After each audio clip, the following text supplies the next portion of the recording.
Salut à tous, bienvenue dans cette nouvelle vidéo. On va évoquer l'actualité mercato du Paris Saint-Germain. Ça bouge de tous les côtés à quelques heures du déplacement du Paris Saint-Germain à Toulouse. Très clairement, Toulouse victorieux lors de son premier match contre Nantes. C'était la finale aussi de la Coupe de France. Le Paris Saint-Germain est très clairement dans l'obligation de faire quelque chose ce soir après son match nul décevant contre Lorient. Nono est avec nous, salut Nono. Salut Chacha. Alors ce soir on va voir un nouveau PSG, Normalement Asensio devrait sortir de l'équipe, Kangin Lee aussi, et Ousmane Dembélé et Kylian Mbappé devraient occuper les côtés en compagnie de Gonzalo Ramos. Qu'est-ce que tu attends du Paris Saint-Germain ce soir? Est-ce que tu attends le même match que contre Lorient, mais cette fois avec des buts, ou très clairement autre chose? Ah ben là tu vas avoir encore à peu près 70% de possession au minimum, mais là ce qui change tout c'est que tu as les deux fusées de devant qui vont chercher des espaces, et là ça peut faire très très mal. Le problème d'Enrique, j'adore son jeu, j'adore sa philosophie, mais le problème c'est qu'en Espagne, il n'avait pas les attaquants qu'il fallait pour faire la différence, et là, il les a. Donc j'attends beaucoup de belles choses. Je suis très très confiant. Je te dis franchement, ça fait longtemps que j'ai pas été confiant comme ça. T'es confiant malgré le match décevant du premier match? Ah ben oui, ça change tout, Sacha. Dembélé plus Mbappé, ça change beaucoup de choses. Ça change beaucoup de choses. Alors, Marco Verratti ce soir ne sera pas là. Il est en instance de départ, très clairement, donc il ne sera pas aligné. Et en plus, il n'est pas dans le groupe ce soir. Bon, on peut s'attendre à un match qui ressemble au premier match, très clairement. Mais la question est le milieu de terrain, Nono. Alors, lors du premier match, on avait Vitinha, Ugarte, Warren Zaïre-Emery. Et bien Vitinha ce soir devrait sauter. Et Kangin Lee devrait prendre sa place. Donc on devrait avoir la même compo qu'au premier match, sauf que Kangin Lee va redescendre au milieu de terrain, Asensio va sortir, et devant on aura Gonzalo Ramos, Mbappé, Ousmane Dembélé, et au milieu de terrain, Vitinha va sauter, Kangin Lee va prendre sa place, Nono. Est-ce que c'est un bon choix, ou est-ce que tu aurais préféré peut-être qu'un autre joueur quitte le milieu? Eh ben c'est pas mal, moi ça me déplaît pas. Il a du ballon ce Coréen, il a des jambes, il a du ballon. Donc ça peut faire un bien fou. Vitinha, c'est toujours pareil. Des qualités, mais c'est un match sur deux, un match sur trois.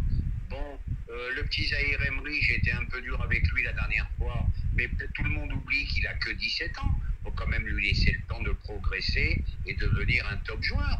Donc voilà, mon problème, c'est le milieu de terrain, en espérant qu'Ugarte va confirmer. Mais mon problème, c'est le milieu de terrain. Ça me paraît insuffisant en Ligue des Champions. Ça me paraît insuffisant. Donc je ne comprends pas qu'ils insistent à ce point-là d'acheter des attaquants et oublier le milieu de terrain. Je suis très très surpris, j'arrive pas à comprendre. Et moi je suis très surpris aussi, j'arrive pas à comprendre que vous pensez déjà à la Ligue des Champions alors que vous n'avez même pas de victoire pour l'instant en Ligue 1. On n'a même pas de victoire en Ligue 1, on fait 0-0 contre Lorient, mais on pense déjà à la Ligue des Champions. Déjà essaye de gagner en Ligue 1 et tu pourras parler peut-être après de la Ligue des Champions. Sacha, je t'annonce ce soir déjà, on verra tout à l'heure pour le débrief, je t'annonce 3-0 ce soir. Et puis Sacha, faudrait que tu m'écoutes quand je parle quand même. Je te parle de Ligue des Champions parce qu'on va la jouer la Ligue des Champions. Et c'est pour ça que je te dis, avec ce milieu de terrain-là, c'est insuffisant. Je suis d'accord avec toi, Nono.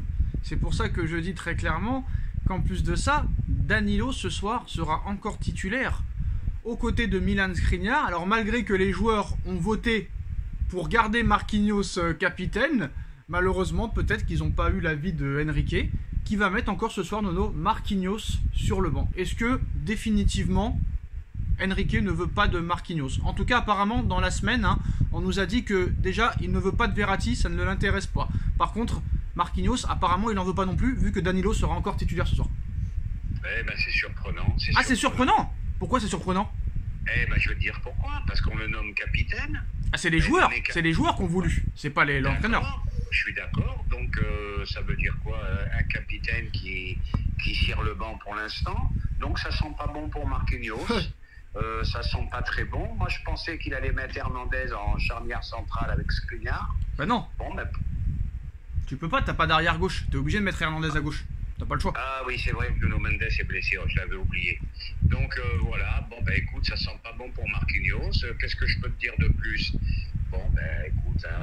on verra si Enrique a eu raison, mais quoi qu'il en soit, le mec a, pour être poli, on a une grosse paire. Voilà, je vais parler en langage poker, Nono, il a une grosse paire.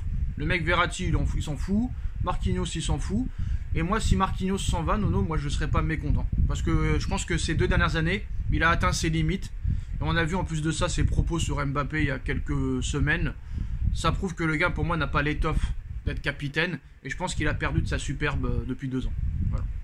Non seulement il n'a pas l'étoffe d'un leader, déjà pour commencer, en plus il a subi tous les traumatismes et toutes les défaites en Ligue des Champions, il s'en est jamais remis, le coup de grâce final ça a été contre le Real, bon ben écoute, il s'en est pas remis, je sais pas quoi dire, j'espère pour lui, il va, parce que le bonhomme est pas mal, hein, le bonhomme il est pas mal, il est sérieux, bon mais on a vu ses limites, traumatisé, voilà, ben écoute Marquis, on te remercie pour ce que tu as fait, mais ça sent pas bon cette fin de parcours. Moi Nono il m'a toujours fait rire parce qu'on a l'impression que ça y est Marquinhos est transféré officiellement, il lui dit au revoir, tu sais, ça me fait marrer. Non, parce que là je vais te dire, comme tu viens de le dire, oui. Enrique, moi je vous l'avais dit au départ, c'est un sanguin, rien à cirer. Non mais attention. Verratti hors de forme, 5 kilos de trop, bah tu joues pas, avec Galtier il aurait joué, et Marquis avec Galtier il aurait joué. Voilà, comme tu as dit. Attention quand même, hein, peut-être que le gars va vouloir rester quand même. Mais bon, je pense que là, si vraiment il le met sur le banc, c'est que vraiment ils en veulent plus et qu'ils veulent qu'il parte. Après, il faudra le remplacer, très clairement, parce que ce sera pas assez. Même si Hernandez peut jouer dans l'axe, ce sera pas assez. Parce que là, on va reparler du mercato, Nono. Avant de faire cette pause, avant le mercato, n'hésitez pas aussi à vous abonner en masse sur la nouvelle chaîne Foot Info. Le lien est en bas en description. Parce que ce soir, on va avoir un débrief exceptionnel sur cette chaîne. Non seulement il y aura moi, non seulement il y aura Nono, mais il y aura aussi Avner pour un super débrief ce soir à 3. À 3 sur la chaîne Foot Info. Le lien est juste en bas en description. Vous avez juste à cliquer et à vous abonner. Et ce soir, super débrief après le match Toulouse-PSG. Moi, Nono, Avner. Avner, Nono, Sacha. Super débrief ce soir après le match contre Toulouse. Alors Nono, on passe au mercato. Comme je l'ai dit et comme tu l'as dit et comme beaucoup le disent, il y a un problème au milieu de terrain. Je pense qu'il y a un manque de densité au milieu de terrain. On a Danilo maintenant qui est défenseur central. On a Verratti qui est en instance de départ. Paredes, Sanchez sont partis. Wijnaldum n'est pas dans le projet. Certes, on a Ugarte et Warren Zaïre-Emery et Vitinha et Fabian Ruiz et Carlos Soler. Mais est-ce qu'ils, à part Ugarte et à part peut-être Warren, est-ce qu'ils ont tous le niveau? Je ne sais pas. Mais apparemment, aussi, ils ont oublié qu'il n'y a pas vraiment de arrière-gauche solide, même si Hernandez peut jouer à ce poste. Et le milieu de terrain est complètement oublié, Nono. Et là, on apprend très clairement par l'équipe, le journal de l'équipe, qui nous annonce que le Paris Saint-Germain a trouvé un accord avec Kolo Muani pour un contrat de 5 ans. L'attaquant veut venir. Il reste à trouver un accord avec Francfort. Et que le Paris Saint-Germain va faire une première offre de 70 millions d'euros pour Randal Kolo Muani. Information, l'équipe. Nono, la question que je te pose est très simple. Pourquoi mettre encore minimum 70 millions d'euros sur un attaquant? Alors qu'en plus de ça, même s'ils font Kolo Muani, ils veulent recruter en plus de cela Bradley Barcola. Que fait-on du milieu de terrain? Quel est l'intérêt de dépenser encore 110 millions d'euros sur 2 attaquants qui peut-être ne seront même pas titulaires, alors que tu as déjà acheté Gonzalo Ramos, 80 millions d'euros. Je sais qu'il faut de la densité, qu'il faut de la profondeur de banc, qu'il faut des doublures. Mais là, très clairement, le milieu de terrain est complètement délaissé. Alors que là, que je pense à l'instant T, un attaquant aurait pu suffire et mettre le reste sur un voire 2 milieux de terrain. Mais là, c'est l'attaque à tout prix, l'attaque à outrance et le milieu de terrain complètement délaissé. Qu'est-ce que ça veut dire? Ah bah, j'ai rien à rajouter, t'as tout dit. Tu as tout dit, incompréhensible. T'achètes 80 millions Ramos, d'accord. Tu remets derrière, tu vas remettre au moins derrière 80 sur Kolo Muani. Bon, faudra m'expliquer pourquoi. Il y en a un des deux qui va pas jouer. Et après 40 millions d'euros sur Bradley Barcola. Voilà, donc il y en a 2 sur 3 qui vont pas jouer. Oui, d'accord. Alors ça peut créer des problèmes dans le vestiaire. Pour moi, il n'y a pas de souci. Mbappé et Dembélé, c'est des titulaires sûrs et certains. Donc tu crées encore une tension qui me fait rappeler l'époque de Draxler, international allemand. Tu lui mets des cadors derrière, il joue plus. Voilà ce qui peut arriver. Alors qu'il fallait, moi je pense, et pourtant ce sont soi-disant des grands techniciens du ballon, ils connaissent le ballon mieux que moi. Ils ne voient pas les insuffisances au milieu de terrain. Bon, ben d'accord, Ugarte, je me suis enflammé Mais faut pas oublier, c'était que Lorient. J'attends confirmation. Zahir, il a 17 ans. Tu peux pas demander à un gamin de 17 ans d'être un patron. Donc voilà, compliqué, je comprends pas. Et surtout que les autres n'ont pas le niveau. Après, on verra. Je pense que quand même, ils vont prendre un remplaçant. Et surtout, en plus de ça, que Verratti va partir. Donc ça paraît compliqué. Et tu peux pas rester avec ce milieu de terrain-là. Et en plus de ça, Nono, tu parlais des titulaires. Surtout qu'en plus de ça, en Ligue 1, maintenant, il n'y a plus beaucoup de matchs. Tu as 34 journées. Tu es passé de 38 à 34 journées. En Coupe de France, il n'y a plus de prolongation. Il n'y a plus de Coupe de la Ligue. Il n'y a même plus de Trophée des Champions, même s'il va être joué en janvier. Donc c'est-à-dire qu'il y a de grandes chances que le mec mette toujours la même équipe. Alors, tu vois, il n'y a pas vraiment l'occasion de faire tourner. Tu vois ce que je veux dire ou pas? Bah d'accord, mais moi d'après ce que j'ai lu, Enrique est un adepte des changements. On verra. Mais par contre, Nono, je suis pas d'accord avec toi sur Ousmane. Je suis pas d'accord avec toi sur Dembélé. Si le mec il fait la même chose qu'au Barça, ça veut dire que des fois rester 5 matchs sans marquer ou sans faire de passe, il est capable de le mettre sur le banc et de mettre un Kolo Muani ou un Barcola. Hein. Il est capable. Hein. Ah bah c'est peut-être pour ça. Attention, ouais. Ils ont peut-être peur d'une blessure de Dembélé qui est fragile. Non. Pourquoi tu parles de blessure? Parle surtout des stats. Parce que Dembélé, des fois, pendant 10 matchs, il va rien faire, le mec.